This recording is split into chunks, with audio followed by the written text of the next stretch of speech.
Hola, hola, bienvenidos a un episodio más. Soy Adriana Hernández y hoy vamos a hablar de algo que a todos nos toca las fibras y sobre todo el bolsillo. Aunque a veces no queramos pensar en ello porque se siente muy lejano, nuestro futuro y nuestra vejez. Sí, vamos a hablar del sistema de pensiones en México y de las famosas Afores, pero prometo que hoy no nos vamos a quebrar la cabeza con tecnicismos aburridos y que estaremos de la mano de expertos que nos van a explicar de manera fácil y sencilla qué es lo que está pasando con esto. Bienvenidas y bienvenidos a Defensores de México, Voces que Construyen.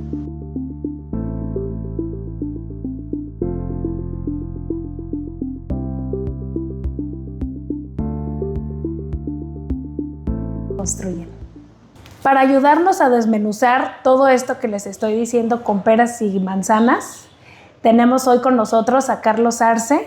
Carlos, qué gusto saludarte. Gracias por aceptar esta invitación. Él es un abogado y aunque lo ven muy joven, ya es un abogado con mucha experiencia y que además ha estado muy pendiente analizando y estudiando justamente este tema del que el día de hoy vamos a hablar. Bienvenido, Carlos. Muchas gracias, Adriana. Es un gusto estar aquí en este espacio tan importante para el país y para los jóvenes y también para los no tan jóvenes. Creo que es un tema de suma relevancia y gracias por la invitación y con gusto aquí vamos a platicar. Gracias, Carlos. A ver, para empezar desde ceros o desde abajo, para quienes nos están escuchando ahorita que están en casa terminando de preparar la comida, quienes están en el tráfico o simplemente quienes en algún momento tengan la oportunidad de escuchar esta plática, me gustaría que nos platicaras de manera sencilla, porque estos son temas muy técnicos que luego a veces no entendemos, y también justo porque no entendemos, tal vez no le damos la importancia que realmente tiene. ¿Qué es un sistema de pensiones? ¿Por qué le tendría que importar tanto a un chavo, a una joven de 20 años, como a una persona de 40 años, por ejemplo, ¿no? Porque luego a veces pensamos, cuando hablamos de sistema de pensiones, que solamente es para los que ya pasamos de los 40, ¿no? Yo apenas paso poquito. Para quienes somos ya mayores y que por esa razón a los chavos no les interesa, ¿no? Sí. ¿Por qué debe interesarles? ¿Qué es lo que deben saber para quienes nos esté escuchando? Sí, con mucho gusto. Mira, yo te diría que en pocas palabras un sistema de pensiones es el mecanismo que tiene un gobierno o un estado para que sus trabajadores se puedan retirar de manera digna llegados a cierta edad o a cierto tiempo de haber trabajado. Entonces, y esta pensión o el monto de esta pensión en principio debería ser un monto que te resulte suficiente para que puedas vivir después de que trabajaste muchísimo tiempo. Entonces, ese es un sistema de pensiones, un mecanismo diseñado para que todos los trabajadores puedan vivir dignamente una vez que dejaron ya de trabajar. ¿Y por qué le importaría a un joven de 20 años y que normalmente no les importa a los chavos? ¿Por qué? Porque cuando tú empiezas a trabajar en el mercado formal, digamos, que en pocas palabras es un trabajo que te inscribe en el IMSS, tú empiezas a computar, digamos, de cierta manera, semanas y antigüedad, para que cuando tú llegues a cierta edad puedas ahora sí solicitar tu pensión y entonces darte el lujo de quizás no trabajar y puedas vivir con los suficientes recursos. A los jóvenes hoy en día no les llama mucho la atención o creo que no están tan al tanto del tema porque uno, no hay empleo como antes, claro. Han bajado la tasa de empleo. Y dos, los trabajos que hay normalmente hoy día tratan de eludir las prestaciones de IMSS. Y son cuando más no tienes informales. IMSS, son más informales. Y cuando estás inscrito en el IMSS, no estás generando esta antigüedad ante la institución. Ahora, a alguien de 40, ¿por qué le debería importar? Y también es muy curioso, hay muchas veces que gente que ya tiene mucho tiempo trabajando no sabe cuántas semanas cotizadas tiene, no sabe si está bajo la ley, que ahorita vamos a hablar un poco más de eso, entiendo, del 73 o del 97. Entonces es también bien importante para la gente que ya empezó a trabajar y que lleva mucho tiempo, que sepa qué pensión le podría tocar y saber también en qué régimen está. Entonces creo que es algo que le importa a todos y sobre todo también pues al gobierno, que es un tema que también vamos a tocar. Claro. ha venido modificando todo este régimen a través del tiempo.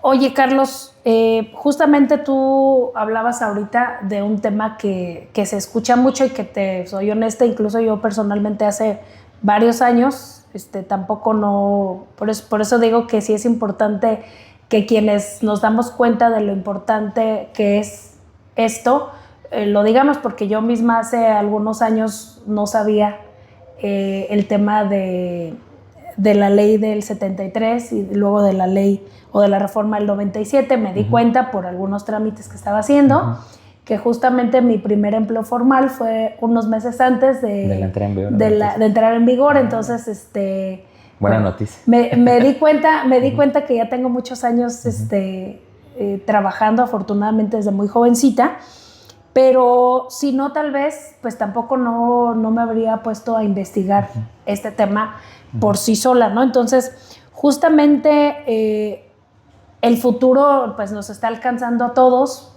no vamos a ser jóvenes eternamente, y hace décadas que nuestros abuelos o algún familiar se pensionaba, pues era una pensión de una forma muy diferente, ¿no? Aunque luego a veces estos gobiernos nos quieren hacer ver otra cosa, pero yo creo que era una pensión mucho más diferente. Era un modelo, tú lo sabrás mejor, basado en la solidaridad colectiva, y que era justamente el de la famosa ley 1973. Desde tu actividad como abogado, ¿cómo funciona este sistema? ¿Y por qué se dice también que era un piso mucho más firme que el piso que se tiene ahora con la reforma del 97, pero sobre todo con las reformas actuales? Sí, este régimen de la ley del 93 está basado, como bien dices, en la solidaridad colectiva. Del 73. El 73, perdón. ¿Esto qué quiere decir? Que los trabajadores activos en el momento son los que financian las pensiones de las personas que ya dejaron de trabajar. Y aparte, ese sistema, esa es la solidaridad colectiva. Yo, trabajador, voy a trabajar hasta cierto tiempo para que tú, que ya te retiraste, puedas vivir de manera digna, y se financia el gobierno. En ese entonces, en la lista estableció que el IMSS era el único que hacía esta función de recaudación. Bueno, y aquí es importante acotar, este tema es para los trabajadores privados que están bajo el IMSS. Hay otro régimen que tiene también similitudes, pero también diferencias a su vez, que es el del ISSSTE, que es para los trabajadores del Estado. Entonces, en esta ley lo que se establecía es, tú vas a poderte pensionar con el 100% de tu último salario, lo cual estaba bajo ciertos requisitos. Uno de ellos era tener 500 semanas cotizadas y llegar a los 65 años de edad, que era pues un requisito bastante fácil de cumplir, digamos, no es mucho tiempo, 500 semanas o 65 años, lo que fuera primero. Y el gobierno o el Estado, una vez que tú llegaras y cumplieras esos requisitos, te iban a sostener tu último sueldo hasta que fallecieras prácticamente.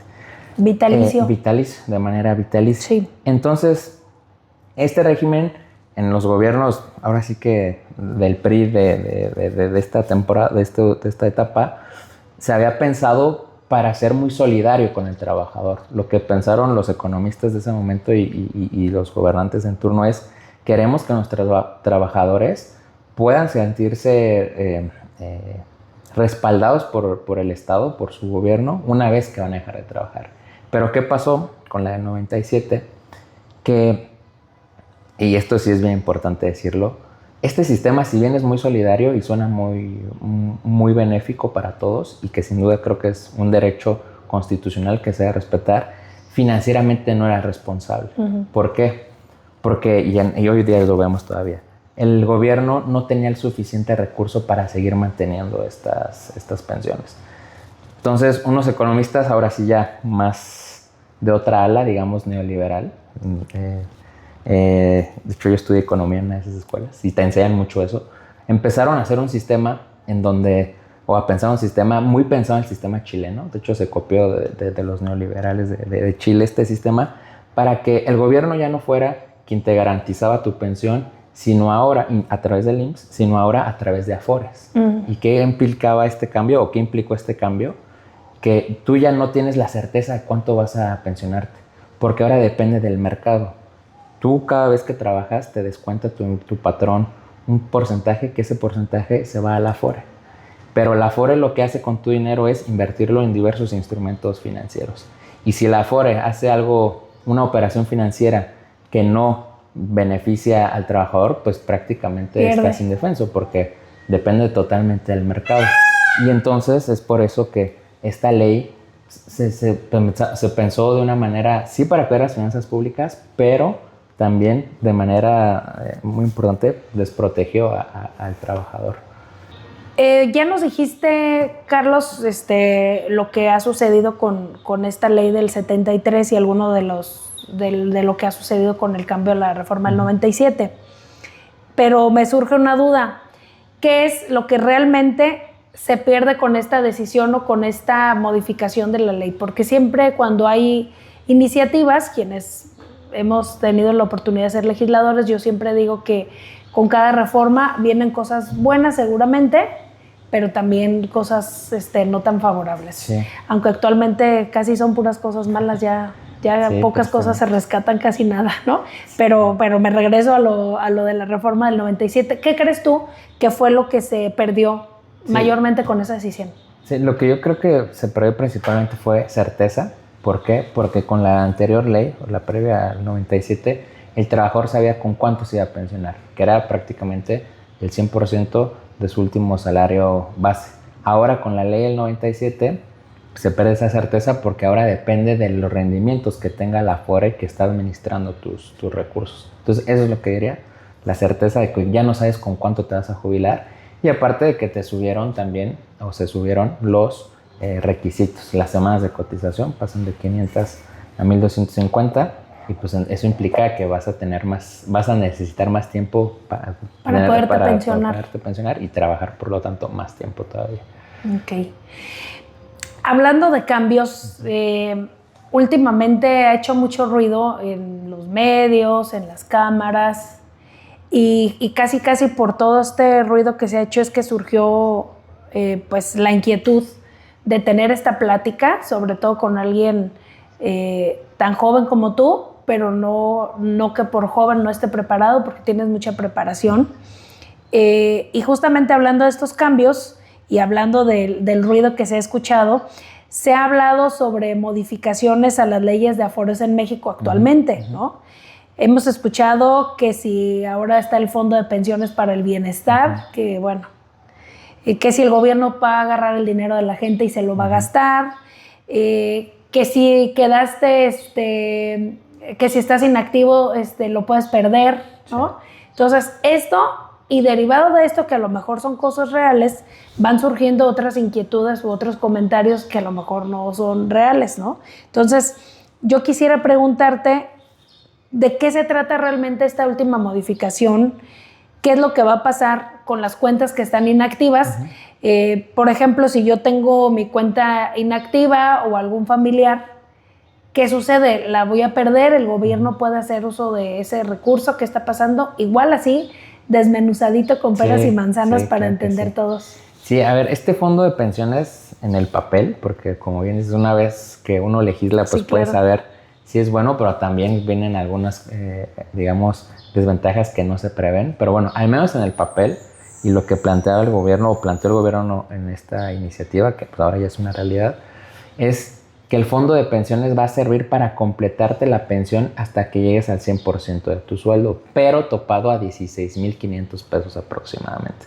Entonces te lo vendían como que, sí, vamos a completarte para que te jubiles al 100%, pero tiene un tope. Entonces, es, digamos, ponerle un curita a una herida muy grande. Sin duda sirve, porque hay mucha gente que ni siquiera iba a llegar a ese monto, pero tampoco es como lo estaban pintando, que ibas a tener casi los mismos beneficios que con la ley del 73. Y por otro lado, algo que sí generó bastante ruido fue este tema que bien comentas, de que iban a agarrar el dinero de las Afores inactivas. Y eso así quedó. Una de las fuentes que nutre este fondo es el recurso de estas cuentas inactivas.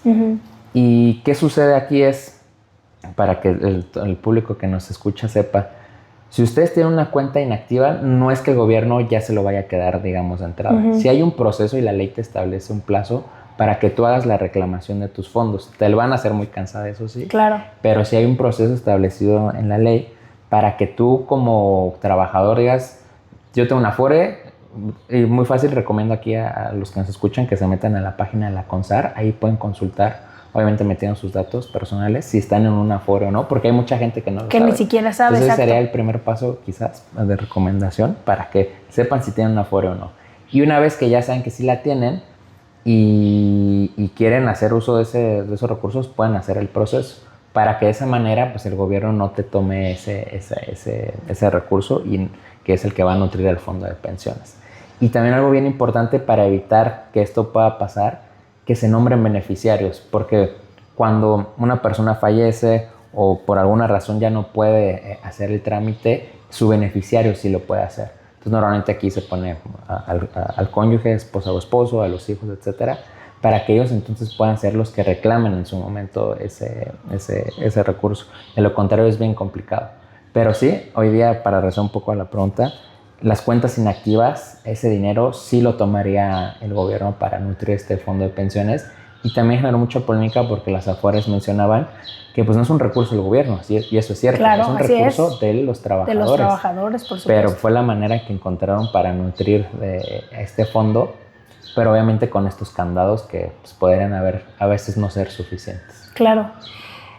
Yo creo que a este punto tenemos que darle toda la importancia, Carlos, porque hemos visto cómo el actual gobierno de Morena ha intentado tomar dinero de donde sea, sí, para todas las ocurrencias que sí han tenido desde el presidente anterior y la actual, no se diga, ¿no? El Tren Maya, la refinería, sí, todo el exceso de recursos que se están utilizando.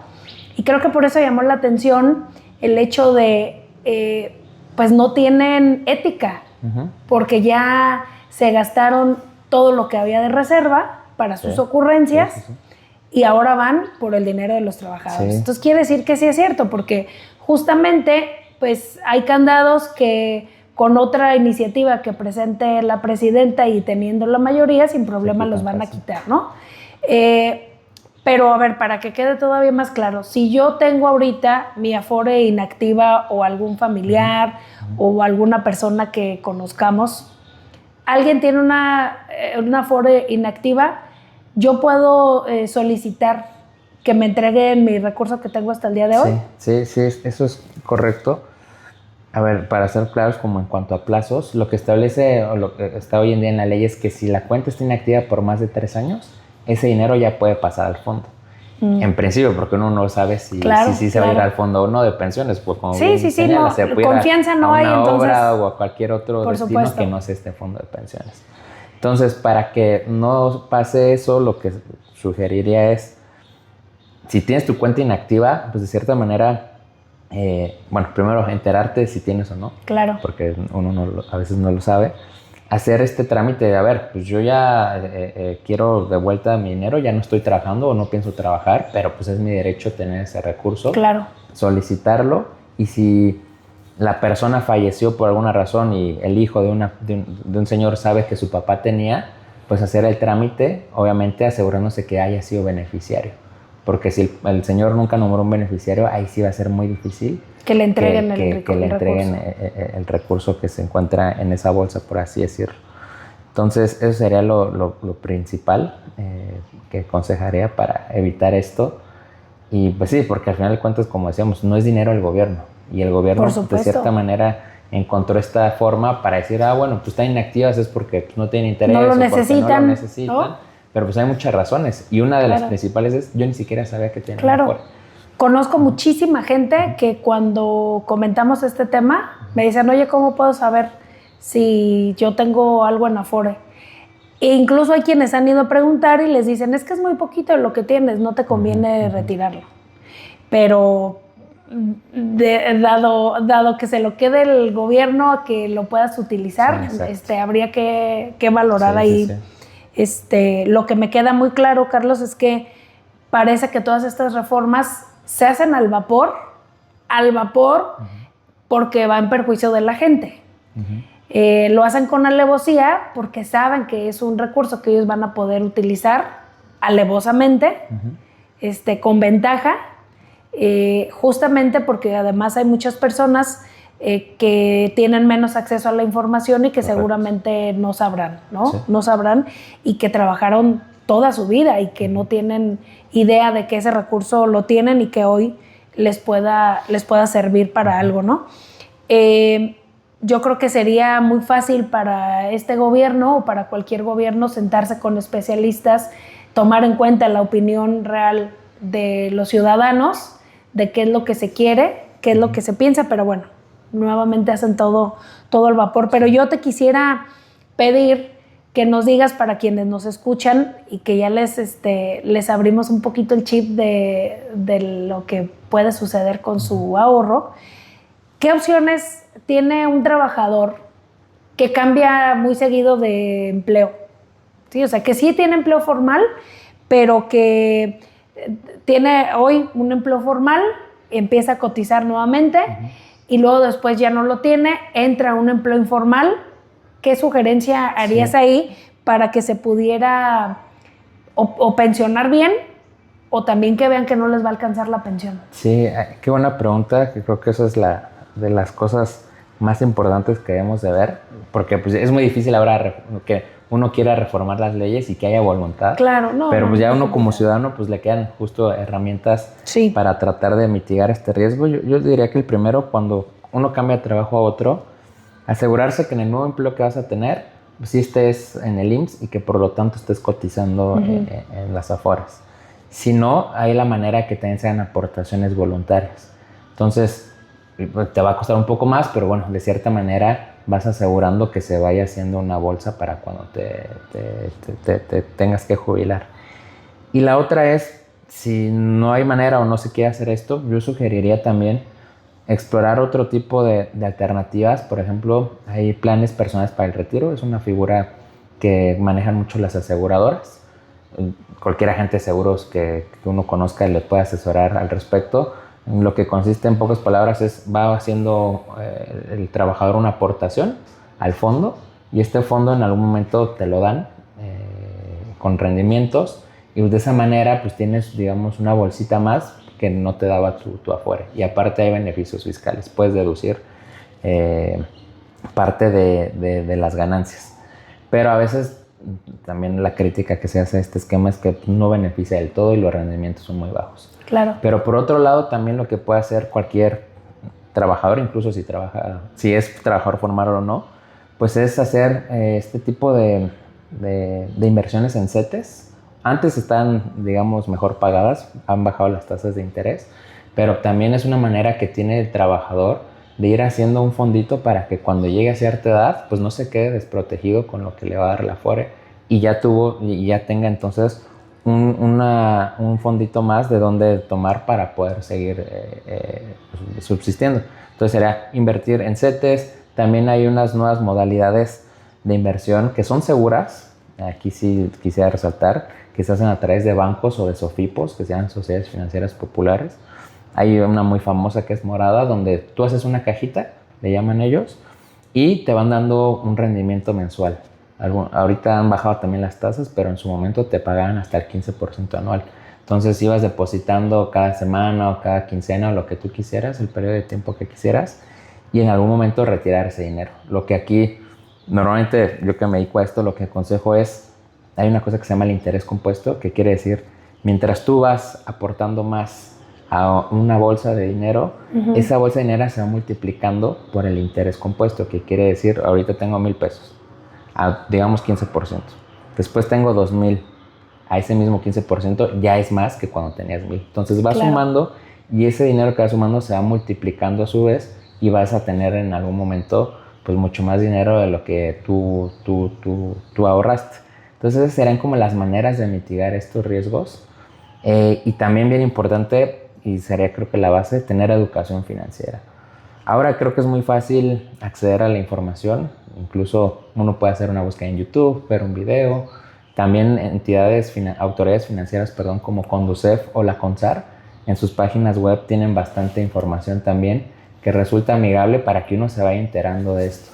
Claro. Y ahora sí también con la inteligencia artificial pues es muy fácil también hacer preguntas e irse uno nutriendo de respuestas para tomar una buena decisión en este tema. Pues muchas gracias, Carlos, por abrirnos los ojos en este tema. Ahorita mientras explicabas, yo creo que vale la pena que quienes nos escuchan analicen muy bien este tema, porque pues al final el recurso que vaya a tomar el gobierno de las Afores, pues no sabe si va a tener un retorno, ¿no? Sí. Puedan decir, ¿sabes qué? Se perdió en el camino y ya. Con este gobierno no pasa nada nunca, sí, ¿no? Sí, eso es lo más complicado, que pues en el papel pueden decir mil cosas, pero en la realidad No. pues es muy distinto. Y ya hemos visto que con mucha facilidad lo pueden hacer, Sí. y con total impunidad seguir perjudicando a quienes más, a quienes más necesitan, ¿no? Sí, de acuerdo. Para finalizar, Carlos, ¿qué tips nos podrías dar? Por supuesto para mí y para quienes nos están escuchando. ¿Qué tips nos puedes dar para administrar o para llevar en orden nuestra pensión? Sí, mira, lo primero, como platicamos, es saber si tenemos o no una Afore. Paso uno, investigar si investigar tenemos. Correcto. Okay. Y si uno es el sostén de la casa, pues garantizar de cierta manera a través de la Afore tener a los beneficiarios, ya sea a la hija. Paso dos, si no hay beneficiarios, tener beneficiarios. Correcto. O sea, darlos de alta. Tercero, que cuando uno va desarrollando su vida laboral, se vaya, y esto sí es muy importante porque luego las autoridades te la hacen cansada, pues que uno vaya teniendo sus recibos de nómina, y que también vaya viendo que se están haciendo los descuentos para que se vayan a la Afore, que es la cuota obrero patronal, le llaman. Saber eso, estar informados, de cierta manera tener cada quien su historial de trabajo. ¿Por qué? Porque cuando uno va a reclamar la pensión o dice, oye, ya me tengo que jubilar, el IMSS te va a pedir las semanas cotizadas. Ellos tienen el sistema, pero hay muchas veces, y esto es importante, que por alguna razón el IMSS no tiene la información correcta, y sí ha pasado, he escuchado muchos casos en los que yo pienso que tengo 2,000 semanas cotizadas, pero el IMSS nada más tiene 1,500. ¿Por qué? Sí. Porque o hice un mal trabajo, o también esto es importante, porque hay una persona que se llama igual que yo, o mi RFC está mal, o es muy similar al de otro, y el sistema no está computando bien. Entonces también importante, cuarto paso, diría, o tercero o cuarto, no recuerdo en cuál estamos, acudir al IMSS para preguntar cómo se está registrando su historial. También se puede hacer a través de la página del IMSS, también a través de la página de la CONSAR, para que pues en el momento que uno ya vaya a querer jubilarse no le agarren con sorpresas. Claro. Entonces ir documentando todo bien, ir sabiendo cuántas semanas lleva uno, y también, quinto paso importante, saber en qué ley está, porque como comentaba en el caso, hubo quienes empezaron a trabajar antes del 97 y pues tienen este régimen más benéfico, que es y ese se respeta. Esa era otra pregunta. ¿Eso se va a respetar? Hasta el momento, sí. Hasta el momento. Y aquí, ustedes que tienen toda la experiencia en el legislativo, pues no, en principio no puede haber reformas retroactivas. En perjuicio, pero Morena todo lo puede. Y ahora que tiene la Corte de su lado, pues la Corte puede, un día puede, eso yo creo que es el peor riesgo, y así que toco madera y que no se les ocurra, porque sí lo pueden hacer, que en algún momento quieran hacer una reforma regresiva y decir, ¿saben qué? Inclusive la gente que tenía el régimen del 73 ahora va a estar con esta nueva regla. No se puede hacer en principio, pero ¿qué va a pasar? Si hay una acción de inconstitucionalidad. Legalmente no se puede hacer. Pero lo puede validar la Corte. Pero como ahorita Morena tiene todo de su lado, ya... Sí. Tiene todo de su lado para pasarla. No puede, y por otro lado, si alguien la impugna ante la Corte... Tampoco va a pasar nada, son sus cuates. Entonces, ese sí es el peor de los escenarios que me he puesto a pensar, y puede pasar, tristemente. Sí. Estamos como estamos porque ya no hay contrapesos. Pero bueno, antes de anticiparnos a escenarios catastróficos, saber en qué ley estamos para saber qué régimen nos toca. En resumen, si estás en el 73, te va a ir mejor, digamos. Claro. Si empezaste a trabajar del 97 hacia acá, pues ya no tanto. Y con estas nuevas reformas que nos vendieron como que es mejor, pues tampoco es del todo cierto, porque como vemos te pueden, al menos perjudicar también. O sea, no es del todo benéfica. Entonces eso sería. Y por último, pues estos esquemas que platicábamos. Hay inversiones en CETES, planes de ahorro personales del retiro, inversiones en bancos, en entidades financieras. Suena esto a veces complicado, pero no es tan complicado también que lo sepa el público. Hoy día con un teléfono con acceso a internet, uno abre su cuenta en una de estas entidades financieras, mete sus datos, su INE, etcétera. Obviamente recomiendo que sepan que es una entidad financiera regulada y eso lo pueden saber a través de la página de la Conducef. Claro. Uno se mete al que no les vaya a tocar una empresa de fraude, porque como también hay ahora mucho, exacto, ¿no? Entonces, antes de que inviertan en cualquier empresa, que verifiquen en la página de la Conducef si son una entidad financiera o no. Claro. Hay una página que ustedes ponen bien fácil en internet, entidades financieras autorizadas por Conducef, y les va a aparecer la página y ahí pueden ver. Porque luego siempre pasa que llega un amigo, oye, métele dinero a esta plataforma y te prometen rendimientos que no paga nadie. Y dices, sí, le voy a meter, pero al final, ¿qué pasa? Te quedas sin nada. Te quedas sin nada. Entonces, para mitigar ese riesgo, invertir en instrumentos o en entidades que sí estén reguladas por la Comisión Nacional Bancaria de Valores y la Conducef. Entonces, yo creo que esos serían los principales consejos. Carlos, pues yo te agradezco mucho que nos hayas abierto los ojos. Con mucho gusto. Realmente es muy importante. Espero que quienes escuchen este programa le den la importancia.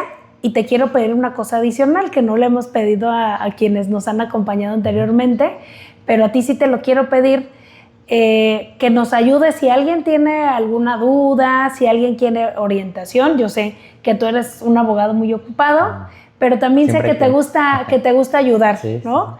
Sí. Y justamente, pues esto se trata de eso, ¿no? De levantar la voz como defensores de México, que eres tú, soy yo, y creo que somos todos los mexicanos y michoacanos que queremos a nuestro estado y a nuestro país, y que sabemos que podemos aportar algo más ante las barbaridades que está haciendo este gobierno en contra de la gente que más lo necesita, ¿no? Y que más pierde al final del día. Entonces, pedirte que nos dejes algún correo electrónico donde si alguna gente tiene dudas o quiere orientación más puntual sobre algún tema, pues que nos ayudes a que los orientes. Con muchísimo gusto. Creo que es una muy buena idea acercar, digamos, la información, que como bien dicen, la información es poder. Claro. Entonces es la manera que los ciudadanos tenemos de protegernos contra las arbitrariedades del gobierno o de cualquier autoridad. Entonces sí, con muchísimo gusto les comparto mi correo y responderé a la verdad. Muchas gracias, Carlos. Gracias por tu trabajo que has hecho, no solamente en este tema como abogado, sino a lo largo de todo el tiempo. Eres muy joven, pero desde más joven que ya aportabas mucho a nuestro estado y a nuestro país, y yo estoy segura que con lo que estás haciendo lo vas a seguir haciendo y vas a seguir defendiendo a México. Sí, con mucho gusto, y cada quien ahora sí que de la trinchera que le toca tratar de aportar a la defensa del país, y de verdad muchas gracias por invitarme, y qué gusto estar con gente que se preocupa por su país y por su estado. Gracias. El verdadero progreso no se hace con discursos ni con parches de última hora. Se hace garantizando que la gente, después de toda una vida de partirse el lomo trabajando, pueda descansar con la cabeza fría y el plato en la mesa. La dignidad en la vejez no debería ser un lujo ni una lotería financiera. Debería ser un derecho asegurado, transparente y protegido por la ley para todas y para todos los mexicanos. Gracias por acompañarnos. Soy Adriana Hernández y esto fue Defensores de México, Voces que Construyen. Nos vemos en el siguiente capítulo.